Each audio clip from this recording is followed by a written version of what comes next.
People, this is your channel CATV, and in this video we will going to revise the recognition and measurement of financial instrument. See, इधर हम financial asset, financial liability and equity के respect में initial recognition कैसे होता है, subsequent recognition क्या होता है, इसके जो डाउट्स है, इसके जो छोटी छोटी नुएंसेस है, उसको हम इधर कवर करेंगे. ठीक है, फटाफट इसको इधर कवर करते हैं. सबसे पहले बात आती है हमारी फिनेंशियल एसेट की. तो फिनेंशियल एसेट देखो, एसेट लायबिलिटी इक्विटी जो भी है इसका इनिशियल रिकॉग्निशन होता है, एक सब्सिक्वेंट रिकॉग्निशन होता है. ठीक है, तो जैसे ही एसेट का इनिशियल रिकॉग्निशन है, सब्सिक्वेंट रिकॉग्निशन है, वैसे ही हमारे फिनेंशियल लायबिलिटी का भी initial recognition and subsequent recognition है. Initial recognition and subsequent recognition. And equity के रिस्पेक्ट में रिकॉग्निशन तो होता ही नहीं है, इन द सेंस कि उसको तो वैसे भी रेसिडुअल वैल्यू पे ही वैल्यू करते हैं, तो इसलिए इक्विटी के रिकॉग्निशन में इतना कुछ मेजर चीज़ नहीं है. इधर हम सिर्फ ये समझेंगे कि रिकॉग्निशन कैसे होता है. बात करें फिनेंशियल एसेट की, तो इनिशियल रिकॉग्निशन जो है हम फेयर वैल्यू पे करेंगे. अब हम ये बोल सकते हैं कि 3 कैटेगरी ऑफ फिनेंशियल एसेट होते हैं. तो जैसे कि amortise cost, FVT OCI and FET PNL. ठीक है, अब इनिशियल रिकॉग्निशन जो हमारा होता है, हमारा वो होता है फेयर वैल्यू पे, पर अमोर्टाइज कॉस्ट के रिस्पेक्ट में ट्रांजैक्शन वैल्यू ही फेयर वैल्यू होती है. ठीक है, तो ट्रांजैक्शन वैल्यू ही फेयर वैल्यू होती है. तो अमोर्टाइज कॉस्ट में ट्रांजैक्शन वैल्यू है, एफईटी ओसीआई में फेयर वैल्यू है, एफईटी पीएनएल में फेयर वैल्यू है. ठीक है, तो हम समझते हैं कि फिनेंशियल एसेट क्लासीफाई है 3 कैटेगरी में according to business model. And 3 category ये है amortise cost, FVT OCI, FVT PNL. अब इनके हिसाब से initial recognition and subsequent recognition करना है. अब पहले हम इनिशियल रिकॉग्निशन समझ लेते हैं amortise, FET OCI and FET PNL के रिस्पेक्ट में. अब देखो, जो भी ट्रांजैक्शन वैल्यू होती है उस पर वो एसेट बुक होती है, प्लस माइनस जो भी ट्रांजैक्शन कॉस्ट है, ट्रांजैक्शन कॉस्ट जो इनिशियल ट्रांजैक्शन कॉस्ट है, एग्रीमेंट कॉस्ट, लीगल कॉस्ट, वो भी सब जो है कॉस्ट में ऐड होता है. यही एफईटी ओसीआई में भी है, उसमें भी फेयर वैल्यू पे चलती है गाड़ी, साथ ही साथ ट्रांजैक्शन कॉस्ट भी उसमें ऐड होते हैं. पर एफईटी पीएल में जो है ट्रांजैक्शन कॉस्ट चार्ज होते हैं पीएनएल में.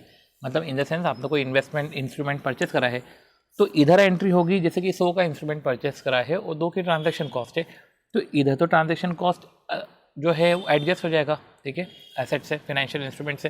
तो इधर हम इन्वेस्टमेंट अकाउंट डेबिट या asset account debit to bank करेंगे 102, क्योंकि एडजस्ट हो गया. इधर भी एडजस्ट हो गया, इसकी भी ऐसी एंट्री होगी. पर इधर ऐसी एंट्री होगी कि asset account debit, transaction cost account debit to bank, और फिर एसेट अकाउंट 100, ट्रांजैक्शन कॉस्ट 2, और ये जो है बैंक में 102 जाएगा. तो ये चीज़ें इस तरीके से इसमें एंट्री होगी. ठीक है, तो ये हमने इनिशियल रिकॉग्निशन करा. सब्सिक्वेंट रिकॉग्निशन में ये बात ध्यान रखना. अब सब्सिक्वेंट रिकॉग्निशन में भी amortise cost, FVT OCI and FET PNL होगा. अब समझो, अब इसमें थोड़ा सा आपको ध्यान रखना पड़ेगा कि फिनेंशियल ट्रांजैक्शन अमोर्टाइज कॉस्ट पे, कब फिनेंशियल ट्रांजैक्शन को हम अमोर्टाइज कॉस्ट मतलब ट्रांजैक्शन वैल्यू पे हम बुक करते हैं, जब कब ये बोल सकते हैं कि अमोर्टाइज कॉस्ट मेथड यूज़ होती है, जब ऑब्जेक्टिव, जब आप एसेट ले रहे हो तो ऑब्जेक्टिव आपका ये है कि आप उसको होल्ड करोगे टिल मैच्योरिटी तक होल्ड करोगे, सारे कॉन्ट्रैक्चुअल कैश फ्लोस है उसको अर्न करोगे. आपको इंटरेस्ट इनकम से लेना देना है, आपको कैपिटल गेन से कोई लेना देना नहीं है. ऐसा नहीं कि बीच में भैया अगर वैल्यू बढ़ जाए तो आपने उसको सेल कर दिया, ऐसा नहीं. तो हेल्ड टू मैच्योरिटी, आप मैच्योरिटी तक हेल्ड कर रहे हो, सारे कॉन्ट्रैक्चुअल कैश फ्लोस, सीसीएस मतलब कॉन्ट्रैक्चुअल कैश फ्लोस लोगे आप, इंटरेस्ट इनकम से आपका लेना देना है, आप जनरेट करोगे इंटरेस्ट इनकम, कैपिटल गेन से लेना देना नहीं है. तो जो भी है इधर, जैसे कि एग्जांपल एफडी भी हेल्ड टू मैच्योरिटी और कॉन्ट्रैक्चुअल कैश फ्लोस, जैसे आप देख सकते हैं एग्जांपल में, एफडी भी हेल्ड टू मैच्योरिटी है, कॉन्ट्रैक्चुअल कैश फ्लोस एफडीज में भी मिलते हैं. ठीक है, तो इंटरेस्ट है इन द सेंस और हेल्ड टू मैच्योरिटी है. डिबेंचर बॉन्ड भी हेल्ड टू मैच्योरिटी है, मतलब वही अनलिस्टेड. इधर ये डिबेंचर बॉन्ड अनलिस्टेड होंगे, गवर्नमेंट सिक्योरिटी बॉन्ड ये सब अनलिस्टेड होंगे. स्टाफ को हमने एडवांसेस दिए तो हमको उनसे इंटरेस्ट मिलेगा, वो प्रिंसिपल मिलेगा स्पेसिफाइड डेट्स पे. ठीक है, लोन हम दे रहे हैं फ्रेंड को तो भी हमको मिलेगा. तो समझ रहे हो, ऐसी एसेट जो हेल्ड टू मैच्योरिटी है, हमको कॉन्ट्रैक्चुअल कैश फ्लोज मिलेंगे, मतलब कि सिंपल सी बात है, पूरे कॉन्ट्रैक्चुअल कैश फ्लोज इंटायरली मिलेंगे हमें, इंटरेस्ट इनकम से लेना देना है, कैपिटल गेन से कोई लेना देना नहीं है, और हमको इंटरेस्ट और प्रिंसिपल भी स्पेसिफाइड डेट पे मिलेगा. अब इसमें ना इसकी अकाउंटिंग में ऐसा है कि आपको प्रेजेंट वैल्यू निकालना पड़ता है कॉन्ट्रैक्चुअल कैश फ्लोज का. अब प्रेजेंट वैल्यू निकालना पड़ता है तो इधर आप इफेक्टिव रेट ऑफ इंटरेस्ट से निकालोगे, क्योंकि इधर आप जो एसेट जैसे कि आपने स्टाफ एडवांसेस दिए या लोन टू फ्रेंड दिया है तो इधर आप सस्ते में दे दोगे, कंसेशनल रेट पे आप दे दोगे, ठीक है। तो कॉन्ट्रैक्चुअल रेट आपकी कम रहेगी, पर आपको जो प्रेजेंट वैल्यू निकालनी है वो प्रेजेंट वैल्यू निकालनी पड़ेगी आपको इफेक्टिव रेट ऑफ इंटरेस्ट से, ठीक है। तो अकाउंटिंग जो है कॉन्ट्रैक्चुअल कैश से नहीं करना है, कॉन्ट्रैक्चुअल रेट से नहीं करना है, आपको जो है अकाउंटिंग मार्केट रेट या इफेक्टिव रेट ऑफ इंटरेस्ट से करना है। उसको बाद में हम टेबल में भी देखेंगे। यही बोला है measurement present value of CCF at IRR। देखो इफेक्टिव रेट ऑफ इंटरेस्ट देख के रखे तो ठीक है, नहीं देख के रखे तो हमको IRR निकालना पड़ेगा, ठीक है। और प्रेजेंट वैल्यू ऑफ CCF से आपको एंट्री करनी पड़ेगी। और सिंपल सी बात है, अगर जो भी असेट की वैल्यू ऊपर नीचे जो भी हो रही है तो वो तो P&L में ही एडजस्ट होगा, ठीक है, क्योंकि अमोर्टाइज कॉस्ट तो इतना दिमाग लगाने की तो जरूरत है नहीं। ट्रांजेक्शन कॉस्ट की बात आती है, सॉरी अमोर्टाइज कॉस्ट की बात आती है FVT OCI की। पर इसके पहले वही इनिशियल रिकॉग्निशन जो हमने पढ़ा था कि जो ट्रांजैक्शन कॉस्ट होती है वो तो कॉस्ट से एडजस्ट होती है, OCI में भी यही होता है, FVT PL में ये P&L में जाता है। अब सब्सिक्वेंट रिकॉग्निशन में क्या है, वही अगर हम अमोर्टाइज कॉस्ट की तो हमने बात कर ली, OCI की बात करें, OCI में ऐसा नहीं होगा कि present value of contractual future cash flow, ऐसा नाटक नहीं है। OCI में डायरेक्ट फेयर वैल्यू पे उसकी वैल्यूएशन होगा, ठीक है। अब अमोर्टाइज कॉस्ट में हमने क्या देखा था कि हमें मैच्योरिटी तक होल्ड करना है, कॉन्ट्रैक्चुअल कैश फ्लो अर्न करने हैं तो जाके अमोर्टाइज होता है। इधर ऐसा है जब आपका ऑब्जेक्टिव है मैच्योरिटी तक होल्ड नहीं करने का, मतलब आप बीच में बेच सकते हो, मतलब आपका इंटरेस्ट के अलावा भी कैपिटल गेन की थोड़ी बहुत इच्छा है, कि अपन बोल सकते हो कि आप जनरेट कर सकते हो इंटरेस्ट के साथ साथ कैपिटल गेन की इनकम, तो ऐसे केस में OCI काम आ जाता है, ठीक है। अब इधर OCI काम आ जाता है, इसमें भी याद रखो कि जो रेगुलर इनकम है जैसे इंटरेस्ट इनकम है, ठीक है, जो रियलाइज्ड इनकम है, ठीक है, जैसे कैपिटल गेन है, ठीक है, तो ये सब चीज़ें जो है इंटरेस्ट इनकम तो आपकी रेगुलर इनकम है, ठीक है। अब फेयर वैल्यू पे आप रिकॉर्ड करोगे तो वो फेयर वैल्यूएशन वाला OCI में चले जाएगा, पर इंटरेस्ट इनकम तो आपकी रेगुलर इनकम है ना, तो वो P&L में जाएगी, ठीक है, वो रियलाइज इनकम है।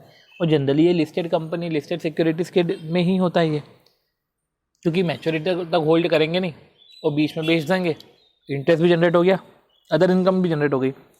पर कॉन्ट्रैक्चुअल कैश फ्लो में वही इंटरेस्ट एंड प्रिंसिपल्स तो आपको स्पेसिफाइड डेट पे मिलेंगे, जैसे कि लिस्टेड कंपनी के डिबेंचर जो भी है उसमें आपको जो भी है इंटरेस्ट और प्रिंसिपल जो भी चीज़ें मिल रही है, कैश फ्लोज जो भी मिल रहे हैं, सिंपल सी बात है वो आपको स्पेसिफाइड डेट पे मिलेंगे। मेजरमेंट इसका फेयर वैल्यू पे होता है, ठीक है। अब इसके बाद हम टेबल भी देखेंगे, पर इसका मेजरमेंट फेयर वैल्यू पे होता है। और चेंज इन कैरिंग अमाउंट तो वो OCI में चले जाता है, और जब ये जो असेट डी रिकॉग्नाइज होती है ना तब ये P&L में चले जाता है, ठीक है। तो असेट को अभी OCI में रखा है, और जब असेट डी रिकॉग्नाइज होगी था तब ये OCI बैलेंस ट्रांसफर हो जाता है P&L में, एक्सेप्ट वो अपन ने AS 15 में पढ़ा है एक्चुरियल गेन और लॉस, वो एक्चुरियल गेन और लॉस जो है वो P&L में नहीं जाता ऐसा, बाकी तो P&L में चले जाते हैं। तो सिंपल सी बात है, पहले देखो होल्ड टू मैच्योरिटी है क्या है, तो वही चले जाएगा। अमोर्टाइज नहीं है, कॉन्ट्रैक्चुअल कैश फ्लोज आ रहे हैं, इंटरेस्ट के साथ अदर इनकम भी आप कर सकते हो, इधर आ जाते हैं OCI में, फेयर वैल्यू पे रिकॉर्ड कर लेना, वो फेयर वैल्यू वाला जो अमाउंट है वो आप बाकायदा OCI में डाल देना, और जो है रेगुलर इनकम वो P&L में जाएगी। अब रही बात इसमें डी रिकॉग्निशन पे, तो डी रिकॉग्निशन में आप जो है उसको P&L में ट्रांसफ़र कर देना। अनरियलाइज गेन जो लॉस है OCI में सारी अनरियलाइज गेन और लॉस है, वो विल बिकम रियलाइज गेन और लॉस जब डिस्पोज हो जाएगा, OCI बैलेंस ट्रांसफ़र हो जाएगा P&L में। अब आती बात कौन सी, तीसरी FVTPL। अब FVTPL पे समझो, अब उधर अमोर्टाइज में तो हेल्ड टू मैच्योरिटी था, इधर हेल्ड टू मैच्योरिटी नहीं है, पर कॉन्ट्रैक्चुअल कैश फ्लो की अर्निंग हो रही है। इधर ऐसा है कि हेल्ड टू मैच्योरिटी भी नहीं है और कॉन्ट्रैक्चुअल कैश फ्लो की भी अर्निंग नहीं हो रही है, ये रेसिडुअल कैटेगरी है, इसमें इक्विटी और डेरिवेटिव्स आ जाते हैं, ठीक है। अब इसमें सारी इक्विटी और डेरिवेटिव जो हमने हेल्ड करके रखा है इधर वो आ जाते हैं। अब इसमें क्या है, अगर आपने हेल्ड फॉर ट्रेड के लिए रखा है, अगर कोई से भी सिक्योरिटी आपने हेल्ड फॉर ट्रेड के लिए रखी है तो P&L में चले जाता है। जैसे investment in equity share, investment in equity share अगर आप कर रहे हो, डेरिवेटिव्स जो है वो इधर आते हैं। लिस्टेड कंपनी के शेयर डिबेंचर आप परचेस कर रहे हो, सिंपल सी बात है वो होल्ड टू मैच्योरिटी तक रहेगा नहीं, तो सिंपल सी बात है वो इधर चले जाता है। लिस्टेड कंपनी के डिबेंचर खरीद रहे हो तो आप, पर अगर आप इन्वेस्टमेंट कर रहे हो इक्विटी शेयर्स में, ठीक है, तो वो सब चीज़ें इधर आ जाती है। और इसका मेजरमेंट भी फेयर वैल्यू पे होता है, क्योंकि देखो FVT OCI है, ये भी FVTPL है, फेयर वैल्यू पे तो मेजर होता है, तो जो चेंज इन कैरिंग अमाउंट है ना वो ओसीआई में नहीं जाता, वो पीएनएल में जाता है। तो investment account debit to OCI नहीं होगा, investment account debit to FVTPL होगा, ऐसी चीज़ें होगी। पर ये है, ये ध्यान रखना कि इसमें ट्रांजैक्शन कॉस्ट जो है वो पीएनएल में जाता है। तो इस तरीके से हमने बात करी है, जहाँ पे इक्विटी एंड डेरिवेटिव हेल्ड, मतलब कि जो ये एक आईएफओएस वाली कैटेगरी है, जो उन कैटेगरीज में नहीं है वो इन कैटेगरी में आता है, ठीक है। तो इक्विटी और डेरिवेटिव हेल्ड जो है वो इधर आता है, ये रेसिडुअल कैटेगरी है हमारी। अब बात आती है फिनेंशियल एसेट पे, जो हमने पढ़ा। फिनेंशियल एसेट में अगर हम देखें, अगर business model hold to maturity और कॉन्ट्रैक्चुअल कैश फ्लो अर्न करने का है, ठीक है, अगर होल्ड टू मैच्योरिटी और कॉन्ट्रैक्चुअल कैश फ्लो अर्न करने का है तो सिंपल सी बात है, present value of future cash flow at IRR, और जो ट्रांजैक्शन कॉस्ट है उसको हम जो है कॉस्ट से एडजस्ट करेंगे। जो रेगुलर इनकम है वो इंटरेस्ट इनकम ही आएगी इधर, इंटरेस्ट इनकम जो है आपकी पीएनएल में चले जाएगी, और present value of future cash flow को आईआरआर पे आपको रखना है। इधर यही unlisted security, debenture, FD, loans, ये सब आते हैं। एफवीटी ओसीआई की बात करें तो होल्ड टू मैच्योरिटी नहीं है, पर कॉन्ट्रैक्चुअल कैश फ्लो फिर भी अर्न हो रहा है, मतलब क्या बीच में बेच सकते हो। तो सिंपल सी बात है, इधर भी जो वैल्यू है fair value plus transaction plus minus transaction cost, वो कॉस्ट से एडजस्ट हो जाएगा, इंटरेस्ट पीएनएल में चले जाएगा, और जो वैल्यूएशन है इंटरेस्ट हमारा पीएनएल में चले गया, राइट। इंटरेस्ट वाला पोर्शन हमारा चलेगा पीएनएल में, जो चेंज है, ठीक है, वो ओसीआई में जाएगा, और ओसीआई से पीएनएल में चले जाएगा डी रिकॉग्निशन पे। ये लिस्टेड सिक्योरिटी, इररिडीमेबल सिक्योरिटी पे आता है। अब आ जाता है इन्वेस्टमेंट इन इक्विटी शेयर, तो ये रेसिडुअल कैटेगरी है, ये होल्ड टू मैच्योरिटी पे नहीं है, साथ ही साथ कॉन्ट्रैक्चुअल कैश फ्लो की अर्निंग भी नहीं हो रही है, मतलब एचएफटी पर है। तो सिंपल सी बात है, इसको भी जो है इनिशियल रिकॉग्निशन तो फेयर वैल्यू और जो ट्रांजैक्शन कॉस्ट है वो पीएनएल में ट्रांसफर हो जाएगा, रेगुलर इनकम पीएनएल में जाएगी, और चेंज इन वैल्यूएशन जो है वो एफएटी पीएनएल में जाएगा। अब देखो, हेल्ड फॉर ट्रेड, अगर इन्वेस्टमेंट हेल्ड फॉर ट्रेड है तो ये ट्रीटमेंट है, पर अगर इन्वेस्टमेंट हेल्ड फॉर ट्रेड नहीं है, मतलब कि इन्वेस्टमेंट करा है जैसे कि आपने सब्सिडियरी में, अब ये हेल्ड फॉर ट्रेड नहीं है, इक्विटी इन्वेस्टमेंट करा है आपने सब्सिडियरी में, ये हेल्ड फॉर ट्रेड तो नहीं है। तो अब इसके पास ऑप्शन है कि आप एफईटी ओसीआई में ले जाओ और एफईटी पीएनएल में ले जाओ। देखो, यू जनरली एफईटी पीएल में ले जाना चाहिए, पर अगर एफईटी ओसीआई में जा रहे हो तो जो चेंज इन वैल्यूएशन जो आप पहले पीएनएल में ले जाते थे वो आप ओसीआई में ले जाना। पर इधर ये याद रखना, 1 सेकेंड, ठीक है, तो हमने यही करा था, समझा था कि ओसीआई में ले जाएंगे और इसको पीएनएल में नहीं ले जाएंगे, नो रिसाइकलिंग टू पीएनएल। और एक बार ओसीआई में ले गए, जो वैल्यूएशन का चेंज है वो ओसीआई में ले गए, और ऑन सेल भी अगर वैल्यू इंक्रीज होती है और हम हाई वैल्यू पे बेचते हैं, जैसे कि हम जब बैलेंस शीट पे इसको सब्सिक्वेंट रिकॉग्नाइज करते हैं तब फेयर वैल्यू का जो चेंज है उसको हम ओसीआई में ले जाएंगे। उसके बाद हमने बेचा तो जो भी अपवर्ड डाउनवर्ड जो भी है वो भी ओसीआई में ले जाएंगे, और वो पीएनएल में कभी नहीं जाएगा, ऐसा है, उसको पीएनएल में कभी नहीं भेजेंगे।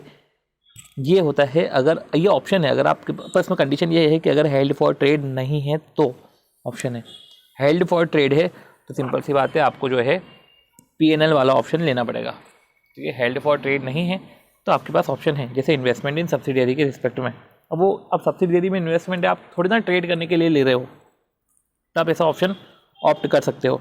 अब इसी के रिस्पेक्ट में जो है हमें समझना पड़ेगा 1-2 पर्टिकुलर एग्जाम्पल, एंड इसके बाद जो क्वेश्चन है हम उसको नेक्स्ट वीडियो में कवर करेंगे।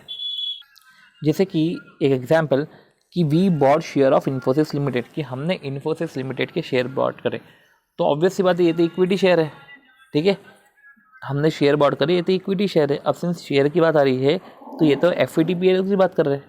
ट्रांजैक्शन कॉस्ट 2 रुपये है। अब बताओ, investment account, transaction cost account to bank, क्योंकि ट्रांजैक्शन कॉस्ट पीएनएल में जाएगा, तो investment account debit 2100, transaction account debit 2 to bank 2102, फिर पीएनएल 2 तो ट्रांजैक्शन कॉस्ट 2, ये ट्रांजैक्शन कॉस्ट को हम पीएनएल में ले गए, ठीक है।